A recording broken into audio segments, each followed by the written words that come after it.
Bala sir வந்து காலையிலே வருவார். வந்துட்டு கொஞ்சோண்டு பிரில் க்ரீம் கொஞ்சம் எடுத்துகிட்டு குளிச்சுட்டு அப்படியே வருவேன். கொஞ்சம் எடுத்துகிட்டு சுற்றுவார். இங்கே சைடில் தான், அவ்வளோதான். அதான் ஹேர் ஸ்டைலு. பாலா சார் படனாலே உடல் ரீதியாக மனல் ரீதியாக ரொம்ப கஷ்டமா இருக்கு. இந்த படப்பிடிப்பில் எத்தனை லிட்டர் ரத்தம் போடுது, எத்தனை எலும்பு போடுது, என்ன கஷ்டப்பட்டீங்க? இல்லை, கஷ்டம்ன்றது வந்து அந்த கதாபாத்திரத்துக்கு என்ன தேவை அப்படின்றது முன்னாடியே பாலா சார் சொல்லிட்டாரு. ஃபஸ்ட்டு அனௌன்ஸ்மெண்ட்டு நம்ம தான் பண்ணோம். அதுக்கப்புறம் விடாமுயற்சி வரதா இருந்துச்சு. அது உடனே நான் மகிழ் சாருக்கு ஃபோன் பண்ணி நான் பேசினேன். அவர் அவ்வளோ சந்தோஷப்பட்டார். இதில் நம்ம வரலாம் அப்படின்னு தான் நினச்சோம்.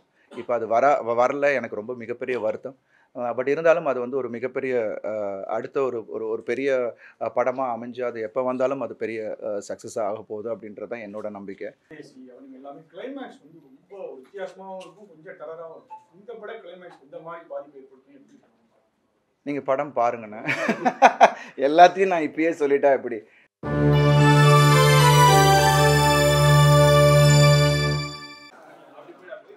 ஹாப்பி நியூ இயர்ண்ணே. எப்படி இருக்கீங்க?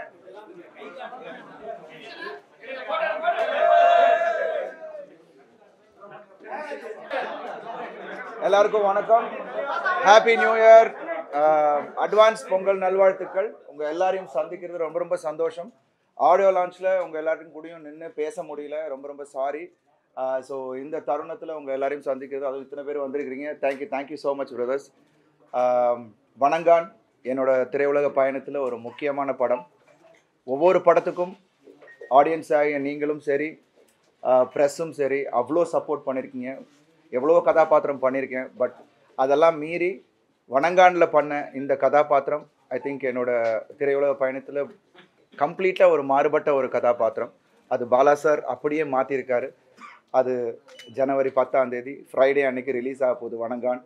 ஸோ கண்டிப்பாக அது உங்கள் எல்லாருக்கும் திரையிலும் உங்கள் முன்னாடி நாங்கள் வரப்போகிறோம். அது நினைக்கும் போதே ரொம்ப ரொம்ப எக்ஸைட்மெண்ட் எனக்கு கொடுக்குது. ஒவ்வொரு முயற்சிக்கும் நீங்கள் எப்போதுமே சப்போர்ட் பண்ணியிருக்கீங்க. நிச்சயமாக இந்த ஒரு புது முயற்சிக்கும் நீங்கள் சப்போர்ட் பண்ணுவீங்க நான் நம்புகிறேன். அண்ட் பாலா சாரை ஒர்க் பண்ணது வந்து எனக்கு ஒரு மறக்க முடியாத அனுபவம். ஏன்னா பாலா சாரை பற்றி நம்ம எல்லாருக்குமே தெரியும். ஒரு கதாபாத்திரத்துக்கு உள்ள அவர் எவ்வளோ ஆழமாக ஒரு நடிகரை உள்ளே கொண்டு போய் அதை புரிய வச்சு அதை வந்து திரையில் நம்ம கொண்டு வராருன்னு உங்கள் எல்லாருக்கும் தெரியும். அதே மாதிரி தான் எனக்கு அது ஒரு பெரிய ஒரு லேர்னிங் எக்ஸ்பீரியன்ஸாக இருந்துச்சு. ஏன்னா இந்த கதாபாத்திரம் கோட்டின்ற கதாபாத்திரம் பாலா சார் அவர் ஒரு விஷன் வச்சுருந்தார். ஸோ கதை சொல்லும் போதே அருண், இந்த கதாபாத்திரம் நீங்கள் வந்து நடிக்க ஆரம்பித்து படம் முடிகிற வரைக்கும் அதுக்கப்புறம் ஒரு 4 மாதம் உங்களுக்கு அந்த தாக்கம் இருக்கும் அப்படின்னாரு. அதே மாதிரி தான் எனக்கும் இருந்தது. கிட்டத்தட்ட ஒரு 2.5 months ஆச்சு. நான் அடுத்த படம் ரெட்டத்தலைக்கு போகும்போது it was very difficult to come out of the character. So அந்த அளவுக்கு அந்த கதாபாத்திரம் என்னை பாதிச்சுது. நிச்சயமாக இந்த படம் உங்கள் எல்லாருக்கும் பிடித்த மாதிரியான ஒரு படமாக இருக்கும். ஏன்னா பாலா சாரை நம்ம வந்து பார்த்து ரொம்ப நாள் ஆச்சு. இப்போ உள்ள ஜென்ரேஷன் பாலா சார் யார் அப்படின்றது இந்த படம் மூலிமா உங்களுக்கு எல்லாருக்கும் தெரியும். அண்ட் இது ஒரு யதார்த்தமான ஒரு படம். அண்ட் நிச்சயமாக பாலா சார் ஒவ்வொரு படத்துலேயும் ஏதாவது ஒரு விஷயம் மக்கள்கிட்ட அந்த ஒரு தாக்கத்தை ஏற்படுத்துவார். கண்டிப்பாக இந்த படத்துலேயும் அது இருக்கும். அண்ட் ஒவ்வொரு நடிகர்களும் இந்த படத்தில் வந்து ரொம்ப அருமையாக பண்ணியிருக்காங்க. முக்கியமாக என்னோட சிஸ்டர் கேரக்டர் ரிதுவாக இருக்கட்டும், ரோஷினி பிரகாஷாக இருக்கட்டும், அப்புறம் மிஷ்கின் சார் அண்ட் சமுத்திரகனி அண்ணன், மற்ற எல்லா நடிகர்களும், அதுவும் எல்லா கதாபாத்திரத்துக்கும் முக்கியத்துவம் இருக்கும் இந்த படத்தில். அண்ட் ஜிவி பிரகாஷ் மியூசிக் இதில் ஒரு முக்கியமான ஒரு பங்கு இருக்கும். ஏன்னா இப்போ சாங்ஸ் எல்லாமே வந்து எல்லாரும் அவ்வளோ அருமையாக இருக்குது அப்படின்னு சொல்லிட்டு இருக்காங்க. இறைநூறாக இருக்கட்டும், முகிலின் மேலேவாக இருக்கட்டும், ஒவ்வொரு பாடல்களும் இந்த படத்துக்கு வந்து ஒரு பலம் சேர்த்துருக்கு. அண்ட் பாலா சாரோட ஸ்டோரி டெல்லிங் நம்ம எல்லாருக்கும் தெரியும். நிச்சயமாக நீங்கள் படம் முடிச்சுட்டு வெளியில் வரும்போது ஒரு ஒரு ஒரு ஒரு ஒரு இம்பேக்டோடு தான் வெளியில் வருவீங்க அப்படின்னு இந்த நேரத்தில் நான் சொல்லிக்கிறேன். அண்ட் மற்றபடி இந்த எக்ஸ்பீரியன்ஸே எனக்கு வந்து ரொம்ப புதுசாக இருந்தது. அண்டு நிறைய மெனக்கடல்கள் இருந்தது, நிறைய பயிற்சிகள் பண்ண வேண்டியது இருந்தது. பட் எல்லாத்துக்கும் மேலே இட் வாஸ் வெரி சாட்டிஸ்ஃபைங். அது ரொம்ப முக்கியம். ஒரு நடிகனாக வந்து இவ்வளோ வருஷம் நம்ம ஃபீல்டில் இருந்து இந்த மாதிரியான ஒரு எக்ஸ்பீரியன்ஸுக்காக தான் நான் ரொம்ப நாள் ஏங்கிட்டு இருந்தேன். ஏன்னா பாலா சார் படம் பண்ணணும் அப்படின்றது என்னோடய ஏர்லி ஸ்டேஜஸ்லேயே நான் ஏங்கிட்டு இருந்த ஒரு விஷயம். அது இந்த தருணத்தில் நடந்திருக்குன்னும் போது ரொம்ப ரொம்ப சந்தோஷமாக இருக்குது. ஏன்னா இது வந்து ஒரு 12 வருஷத்துக்கு முன்னாடி பண்ணியிருந்தேன்னா அது வந்து வேறு மாதிரியாக எனக்கு வந்து ஒரு மைண்ட் செட் இருந்திருக்கும். பட் ஆனால் ஒரு ஒரு ஒரு ஆக்டராக கொஞ்சம் மெச்சூர் ஆனதுனால இன்னும் பாலா சாரை புரிஞ்சிக்க முடிஞ்சது. ஈஸியாக அவர் கூட ட்ராவல் பண்ண முடிஞ்சுது. ஸோ அது எல்லாமே எனக்கு ரொம்ப ரொம்ப ஒரு பெரிய அனுபவமாக இருந்தது. இந்த எல்லாமே உங்களுக்கு திரையில் உங்கள் கண்ணுக்கு முன்னால் வரப்போகிறோம். ஸோ ரொம்ப ரொம்ப சந்தோஷமாக இருக்குது. எல்லாரும் சப்போர்ட் பண்ணுங்கள். நிச்சயமாக உங்கள் எல்லாருக்கும், அதுவும் குடும்பங்களுக்கும் பெண்களுக்கும் எல்லா தரப்பினருக்கும் இந்த படம் பிடிக்கும் அப்படின்ற ஒரு நம்பிக்கை எனக்கு இருக்குது. பாலா சார் படனாலே உடல் ரீதியா மனல் ரீதியா ரொம்ப கஷ்டமா இருக்கு. இந்த படப்பிடிப்புல எத்தனை லிட்டர் ரத்தம் போடுது, எத்தனை எலும்பு போடுது, என்ன கஷ்டப்பட்டீங்க? இல்லை, எனக்கு கஷ்டம்ன்றது வந்து அந்த கதாபாத்திரத்துக்கு என்ன தேவை அப்படின்றது முன்னாடியே பாலா சார் சொல்லிட்டாரு. நான் சொன்ன மாதிரி பாலா சார் ஃபஸ்ட்டு சொன்னதே என்னென்னா, அருண் இந்த படம் முடிகிற வரைக்கும் நீங்கள் வந்து ஒர்க் அவுட்டே பண்ணாதீங்க. அந்த ஒரு லூஸ் பாடி லாங்குவேஜும் அந்த இதுவும் தான் நமக்கு இந்த படத்தில் தேவை. அது வந்து அப்போ எனக்கு புரியல. பட் படம் சீன்ஸ் பண்ண தான் எனக்கு தெரிஞ்சது, ஓ இதுக்காக தான் அவர் சொன்னார் அப்படின்னு. ஸோ உங்களுக்கும் அது படம் பார்க்கும்போது தெரியும்.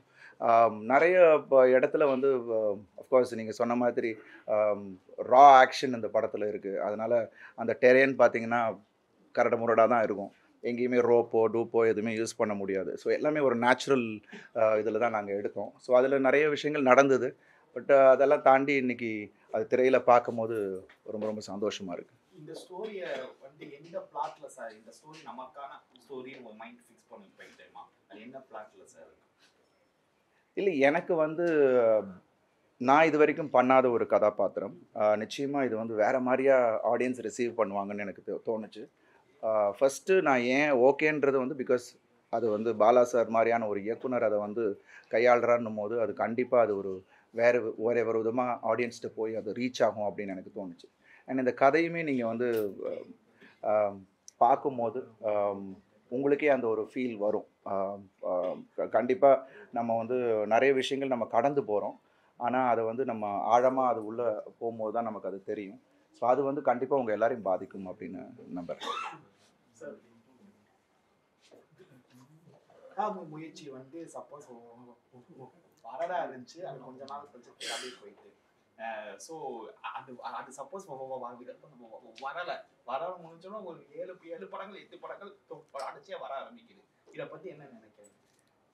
ஏன்னா நாங்கள் வந்து முன்னாடியே அனௌன்ஸ் பண்ணிட்டாங்க, சுரேஷ் காமாட்சி சார் வந்து படம் பொங்கலுக்கு வரலாம் அப்படின்றத வந்து ஃபஸ்ட்டு அனௌன்ஸ்மெண்ட்டை நம்ம தான் பண்ணோம்.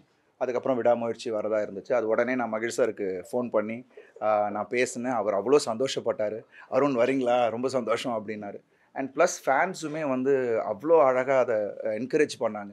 யாருமே இது வந்து ஒரு போட்டி அது இதுன்னு சொல்லலை. பட் எங்களுக்கு என்னென்னா, திரையரங்குகள் எங்களுக்கும் ஒரு சின்ன இடம் கிடைக்கும், அதில் நம்ம வரலாம் அப்படின்னு தான் நினச்சோம்.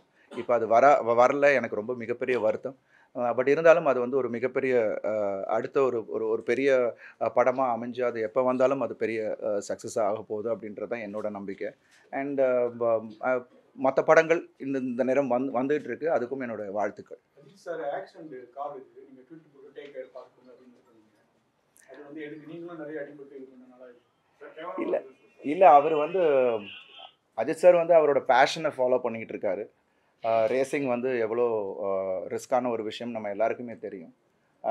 ஸோ அந்த வீடியோ பார்த்தோன்னே எனக்கு ரொம்ப ஷாக்கிங்காக இருந்தது. உடனே நான் வந்து சுரேஷ் சார் தொடர்பு கொண்டேன். எப்படி இருக்காருன்னு கேட்டேன். இல்லை சார், இஸ் ஓகே சார், நாளைக்கு திருப்பி ட்ராக்கு போகிறாருன்னாரு. என்ன சார் சொல்கிறீங்க அப்படின்னு. ஸோ அந்த மாதிரியான ஒரு ஒரு ஒரு போல்டான பர்சன் தான் அஜித் சார். ஸோ அவருக்கு என்னுடைய வாழ்த்துக்கள். அண்ட் அதனால தான் அந்த ட்வீட்டே போட்டேன். God bless him and we all love him. So அந்த ஒரு விஷயம் தான் நான் சொன்னேன். அண்ட் எல்லா துறையிலையும் ஒரு ரிஸ்க் இருக்குது. I think I should be safe. Prayers to him, அவ்வளோதான்.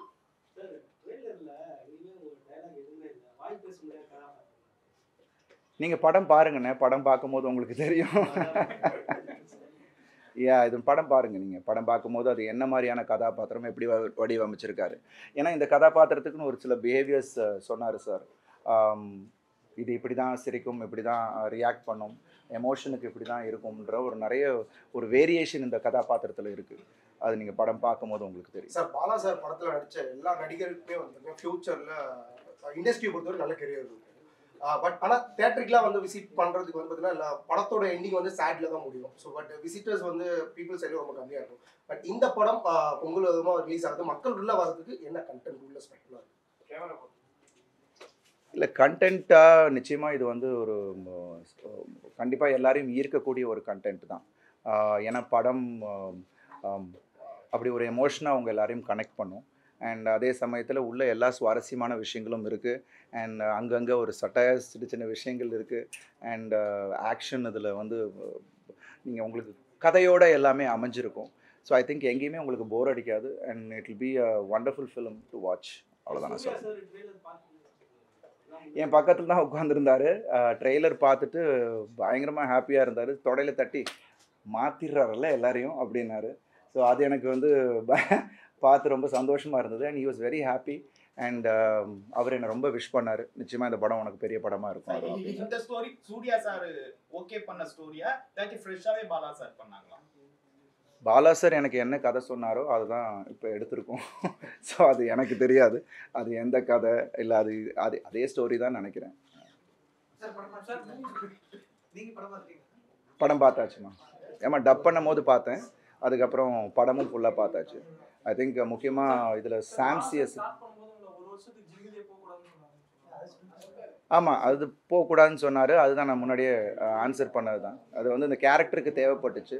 அதனால தான் பார்த்தீங்கன்னா பிகினிங் எல்லாமே கொஞ்சம் ஃப்ளாபியாக இருப்பேன், கொஞ்சம் லூஸாக அந்த பாடி லாங்குவேஜுக்காக.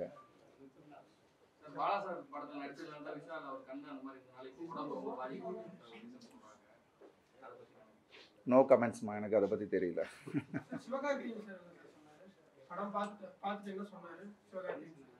அவர் இன்னும் படம் பார்க்கலாமா? யாருமே இன்னும் வெளியாட்கள் யாரும் படம் பார்க்கலாம்.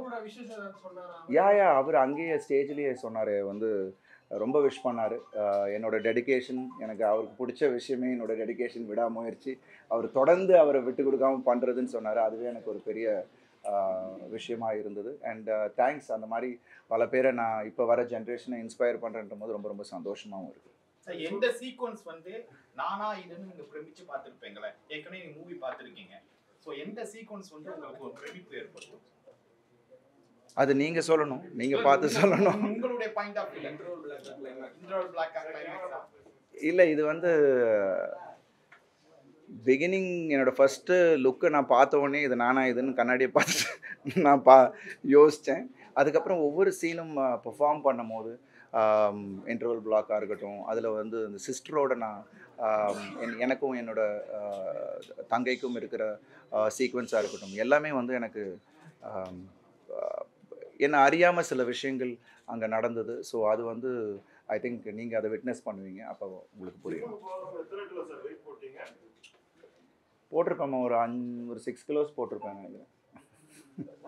பாலா சார் வந்து ஸ்பாட்ல எப்பயுமே வந்து கொஞ்சம் ஹாஷா நடந்துப்பாருன்னு சொல்லுவாங்க. பட் உங்கள்கிட்ட எங்க ஸ்பாட்ல ஏதாவது ஒரு தருணத்துல ஹாஷா நடந்துருக்கா? எங்கேயுமே இல்லைம்மா. எனக்கும் அதான் சொன்னேனே, பாலா சாரை நல்லா புரிஞ்சிக்க முடிஞ்சுது. அவர் என்ன எதிர்பார்க்குறாருன்னு எனக்கு கிளாரிட்டி இருந்தது. அதுதான் சொன்னேனே, இந்த ஒரு மெச்சூரிட்டி, இத்தனை வருஷம் அந்த எக்ஸ்பீரியன்ஸ் வந்து ஐ திங்க் இங்கே அதை ஹெல்ப் பண்ணுச்சு. அவரை வந்து ஈஸியாக என்னால் அதை புரிஞ்சிக்க முடிஞ்சுது. ஸோ அதனால் அவ்வளோ எனக்கு எங்கேயுமே பாலா சார் வந்து இந்த படத்தை ஃபுல்லாகவே வந்து யார்கிட்டையும் எங்கேயுமே கோவப்பட்டு நான் பார்க்கவே இல்லை. ரொம்ப பொறுமையாக எல்லாருக்கும் அந்த ஸ்பேஸ் கொடுத்து, டைம் கொடுத்து, ஏன்னா ஒரு டைரக்டராக ஒரு கிளாரிட்டி, இந்த கதாபாத்திரம் இப்படி வரணும், இந்த ரியாக்ஷன் வரணும் அப்படின்றத வெயிட் பண்ணி எடுத்து, ரொம்ப பொறுமை அவருக்கு. என்னை பொறுத்த வரைக்கும் எந்த இடத்துலையுமே பாலா சார் டென்ஷனாகி நான் பார்க்கவே இல்லை. உங்களை வந்து கன்னத்துல தட்டு அப்ரிஷியேட் பண்ணாரு. But end of the movie முடிஞ்சதுக்கு அப்புறம் வந்து உங்களுக்கு ஏதாச்சும் கிஃப்ட் பண்ணாரா? ஏதாச்சும் வேர்ட் உங்கள்கிட்ட பார்த்து சொன்னாரா? இது எங்கள் அப்பாட்ட சொன்ன விஷயம் என்னென்னா, அப்பா போய் சொன்னாங்க, அருணை ரொம்ப பிரமாதமாக நடிக்க வச்சுருக்கீங்க அப்படின்ட்டு. அவர் அப்பாட்ட சொன்ன விஷயம், அவர்கிட்ட இருக்கிறது தான் நான் வெளில கொண்டு வந்திருக்கேன் அப்படின்னாரு. ஸோ அதுவே எனக்கு ஒரு பெரிய அப்ரிசியேஷன். அண்ட் மற்றபடி அவர் எப்போதுமே ரொம்ப காம் பர்சன். அவரோட படத்தை பற்றி பெருசாக வெளியில் சொல்லிக்க மாட்டார். அந்த மாதிரி தான் அவர் எப்போதுமே. பட் அவர் மானிட்டரில் உட்காந்து பார்க்கும்போது அவர் ரொம்ப சில டைம் எமோஷனல் ஆனார். எங்கள் பர்ஃபார்மன்ஸ் முடிச்சுட்டு கட்டே சொல்ல மாட்டார். அப்போ திடீர்னு விஜய் சார் ஒரு தடவை ஒரு சீன் கிளைமேக்ஸ் எடுத்துக்கிட்டு இருக்கும்போது டேரக்டர் விஜய் சார் வந்தது. ஆனால் பெரிய க்ரௌடு. ஸோ அப்போது சீன் போயிட்டுருக்கு, பர்ஃபார்ம் பண்ணிக்கிட்டு இருக்கோம், கட்டையே சொல்லலை. ஸோ திடீர்னு பார்த்தா விஜய் சார் வந்து கட்டு அப்படின்னு சொல்லிட்டு மைக்கில் சொன்னார். என்னடா விஜய் சார் சொல்கிறாப்லன்னு பார்த்தா டேரக்டர் சார் அப்படியே ஸ்க்ரீனை பார்த்துட்டு அப்படியே உட்காந்துட்டு இருந்தார். ஸோ அந்தளவுக்கு he'll gets involve in that scene. அது எனக்கு ரொம்ப பிரமிப்பை ஏற்படுத்துச்சு. சேது, பிதாமகன், பரதேசி அவங்க எல்லாமே கிளைமேக்ஸ் வந்து ரொம்ப வித்தியாசமாகவும் இருக்கும், கொஞ்சம் டெரராகவும் இருக்கும். இந்த பட கிளைமேக்ஸ் இந்த மாதிரி பாதிப்பு ஏற்படுத்தும் எப்படி? நீங்கள் படம் பாருங்கண்ணே. எல்லாத்தையும் நான் இப்பயே சொல்லிட்டா எப்படி? நிறைய விஷயங்கள் படம் பார்க்கும்போது ஒரு சர்ப்ரைஸாகவும் இருக்கும். அண்ட் அது நிச்சயமாக நான் சொன்ன மாதிரி ஒரு எமோஷ்னலாக எல்லாரையும் கனெக்ட் பண்ணும் அந்த படம். அது வந்து நீங்கள் படம் பார்க்கும்போது உங்களுக்கு அது புரியும். வணங்கான் டைட்டில் வந்து சமுதாய மக்கள் மீது உள்ள கோவத்தை காமிக்குதா இல்லை எதிரிகளோட படத்தில் இருக்கிற எதிரிகளோட சமுதாயமும் நம்ம அதை எடுத்துக்கலாம். கோவத்தை காட்டுறதுன்றதை விட அது நிறைய விஷயங்கள் சில பேரோட அந்த ஆதங்கத்தையும் அது காட்டும். ஸோ ஐ திங்க் இது முழுமையாக நீங்கள் படம் பார்க்கும்போது உங்களுக்கு புரியும். ஜி பிரகாஷ் சார் நான் சொன்ன மாதிரி அவரோட பாடல்கள் ஒன்றும் அவ்வளோ அருமையாக கொடுத்துருக்காரு. ஐ திங்க் பாலா சார் அது அவருக்கு அந்த ஒரு music sense, super music sense அவருக்கு. அண்ட் அவங்க 2 பேருக்கும் உள்ள அந்த ஒரு ரிலேஷன்ஷிப் அது பாடல்களே தெரியும். ஒரு டிவோஷனலாக ரொம்ப ஒரு மெலடி அண்ட் கதைக்கு தகுந்தாப்பில் அது கதை ஓட்டத்துக்கு ரொம்ப இன்னும் மெருகேற்றுற மாதிரி தான் இருந்துச்சு ஜிவி பிரகாஷ் சாரோட மியூசிக். அண்ட் சாம்சியஸோட ஆர்ஆர் படத்தில் வந்து I think of course GV also worked in it. But RR அவரும் சேர்ந்து பண்ணி ரொம்ப அருமையாக பண்ணியிருக்காங்க. உங்களுக்கு நீங்கள் படம் ஃபைனல் நீங்கள் பார்த்து முடிக்கும் போது that will also give an impact. Kantara படத்தோட கிளைமேக்ஸ்ல வித்தியாசமா இருக்கும், ஹீரோவோட மாற்றம் இதெல்லாம் ஒரு பரபரப்பு. அந்த மாதிரி இந்த படத்துல இருந்து படம் பார்த்து சொல்லியிருக்காங்க. அது என்ன காந்தாரா இல்லை நீங்கள் எதிர்பார்க்குறீங்களா இல்லை என்னென்ன? இல்லை நிச்சயமாக அது ஒரு ஒரு ஒரு ஒரு தாக்கத்தை ஏற்படுத்தும் அப்படின்னு. ஸோ அது நீங்கள் படம் பாருங்கள். படம் தமிழ்நாட்டிலே கிட்டத்தட்ட ஒரு 500 தியேட்டருக்கு மேலே ரிலீஸ் ஆகுது அப்படின்னு சொல்லியிருந்தாங்க. இப்போ முன்னாடியே class audience, B class audience, C அப்படின்னு பிரிக்கிற மாதிரி இருந்துச்சு இல்லை? இப்போ கோவிடுக்கு அப்புறமா உலக மக்கள் எல்லா சினிமாவும் பார்க்குறாங்க. இந்த படத்தை அந்த மாதிரி ஒரு கோட்டுக்குள்ள அடைக்க முடியுமா? இல்லை அது அப்படி அடைக்க முடியாது. ஏன்னா இது வந்து ஹியூமன் எமோஷன்ஸ் சார்ந்த ஒரு விஷயம். ஸோ நம்ம டே டு டே பார்க்குற விஷயமா இருக்கலாம். ஒரு புது ஒரு உணர்வை நம்ம கொண்டு வராரு, ஒரு புது உலகத்துக்குள்ளே நம்மளை கொண்டு போகிறாரு. ஸோ இது எல்லாமே வந்து ஐ திங்க் எல்லாருக்குமே இது ஒரு அட்ராக்ட் பண்ணக்கூடிய ஒரு கதையாக தான் இருக்கும். ஸோ சர்டன் செக்மெண்ட், இந்த செக்மெண்ட் தான் அந்த செக்மெண்ட்டில் ஃபேமிலியாக பார்க்கலாம், பசங்க பார்க்கலாம், கேர்ள்ஸ் பார்க்கலாம், குழந்தைங்க பார்க்கலாம். ஸோ அந்த மாதிரியான ஒரு படமாக தான் இருக்கும். பாலா சார் படங்கள் நிறைய தேசிய விருதுகளை தமிழ் சினிமாவுக்கு வாங்கிட்டு இந்த படம் எதுக்கெல்லாம் கொடுக்கும், உங்களுக்கு கிடைக்குமா? அது வந்து கிடைச்சா ரொம்ப ரொம்ப சந்தோஷம். ஸோ அது வந்து முதல்ல மக்களோட அன்பு கிடைச்சாலே அது எங்களுக்கு ஒரு பெரிய விருது. ஸோ அதுக்கப்புறம் rest is left to God. Game changers படமும் ரிலீஸ் ஆகுது இந்த சேம் டைம். ஸோ இதனால ஸ்க்ரீனிங் கிடைக்கிறதுல ஏதாச்சும் இஷ்யூஸ் ஃபேஸ் பண்ணுறாங்க? சரி, ஒவ்வொரு படங்களுமே நம்ம ரிலீஸ் பண்ணும்போது பல கஷ்டங்கள் எல்லாருக்குமே இருக்குது. அதே சில சிக்கல்கள் எங்களுக்கும் இல்லை எல்லா படங்களுக்கும் அது ஒன்று இருக்கும். பிகாஸ் இந்த பிரித்து கொடுக்குறதுல அது ஒன்று இருக்கும். ஸோ பார்க்கலாம். பிகாஸ் எல்லா படங்களுக்கும் ஒரு ஸ்பேஸ் வேணும். ஸோ அதே மாதிரி நிச்சயமாக எங்கள் படக்கும் அதுக்கான ஸ்பேஸ் கொடுக்குறாங்க. ஸோ அது நிச்சயமாக அது எந்த படம் நல்லா இருக்கோ அதுக்கான தியேட்டர்காரங்களே அதை வந்து எப்படி அதை கொண்டாடணுமோ அதை கொண்டாடுவாங்கன்ற நம்பிக்கை. வேற மூவி நீங்க பண்ணும்போது கொஞ்சம் கூலாவே இருப்பீங்க. ஆனா இந்த மூவி ரிலீஸ் கொஞ்சம் பயம் சார்ந்த ஒரு திட்டம் இருக்கா? இல்லை, ஒவ்வொரு படமும் நம்ம வந்து ஒரு சாட்டிஸ்ஃபேக்ஷன் இருக்கும். பட் இந்த படத்தில் எனக்கு வந்து கூடுதல் சாட்டிஸ்ஃபேக்ஷன், ஒரு எக்ஸைட்மெண்ட். ஆடியன்ஸ் கிட்ட கொண்டு போய் இந்த வருஷம் ஒரு வருஷத்தோட உழைப்பை, இத்தனை பேரோட உழைப்பை நம்ம கொண்டு போய் சேர்க்குறோம். அது ஒரு புது முயற்சி. ஸோ அது வந்து ஆடியன்ஸ்கிட்ட போய் சேர்க்குதுன்ற ஒரு எக்ஸைட்மெண்ட் தான் எனக்கு கூடுதலாக இருக்குது. ஸோ இது டென்ஷன் ஒன்றும் கிடையாது. தியேட்டர்லேருந்து வரக்கூடியவங்க கிட்ட எப்படி எஃபெக்ட் சொல்லி மூவியை பற்றி கேட்டுருந்தோம். உங்களுடைய ஒப்பீனியனை பற்றி சொல்லுங்கள். இல்லை, அது அவங்களோட விருப்பம். ஏன்னா அவங்க சொல்கிறாங்க, நீங்கள் எடுக்கிறீங்க. ஸோ அது வந்து நம்ம பண்ணக்கூடாதுன்னு நம்ம எதுவும் சொல்ல முடியாது. ஏன்னா நம்ம இங்கே பண்ணலைன்னா அவங்க வந்து மொபைலில் பண்ண போகிறாங்க, இல்லை எங்கேயாவது பண்ண போகிறாங்க. ஸோ அது அப்படி அதை வந்து நம்ம எதுவும் சொல்ல முடியாது. பட் ஐ திங்க் மூவி கிரிட்டிக்ஸாக அவங்க காசு கொடுத்து போகிறவங்க அவங்களோட விருப்பத்தை சொல்கிறாங்க. ஸோ நம்ம ஒரு நல்ல படத்தை கொடுக்கணுன்றது தான் நம்மளோட உண்மையான நோக்கமாக இருக்கணும். ஒவ்வொரு கிரியேட்டரும் அதை மனசில் வச்சுட்டு அதை நம்ம பண்ணணுன்றது தான் இந்த நேரத்தில் என்னோட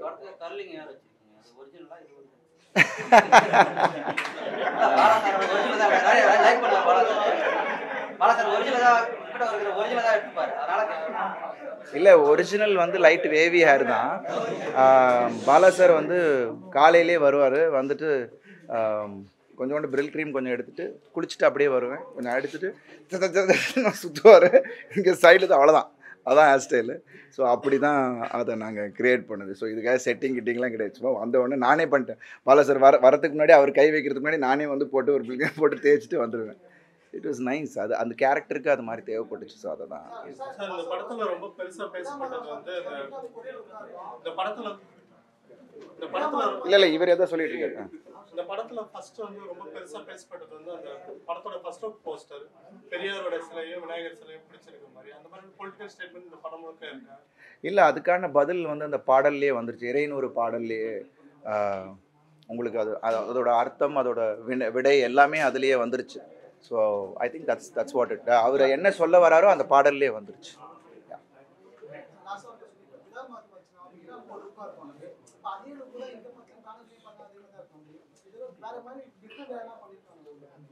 படம் பாருங்களேன், அப்போ படம் பார்க்கும்போது உங்களுக்கு புரியும். அவ்வளோதான். உங்களை அம்மா அப்பா ஒய்ஃப் குழந்தைகள் சிஸ்டர் எல்லாமே அழகா சாமியா பார்த்துட்டு இந்த மாதிரி லுக்கு அழுக்காத மாதிரி பார்க்கும்போது இந்த கெட்டப்லாம் பார்க்கணும். இல்லை ஃபஸ்ட்டு நான் ஃபோட்டோ அனுப்பும்போது அவங்களுக்கு அடையாளம் தெரியல.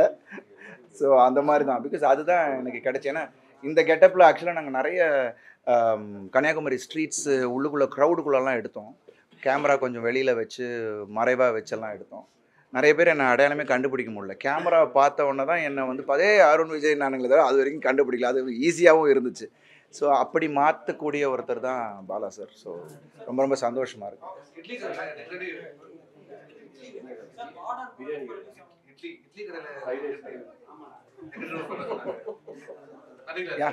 என்னம்மா? இல்லைம்மா, அடுத்தது வந்து நம்ம ரெட்டத்தலை பண்ணிக்கிட்டு இருக்கேன். அதுக்கப்புறம் நடக்கிறது உங்களுக்கு தெரியாமல் போகாது.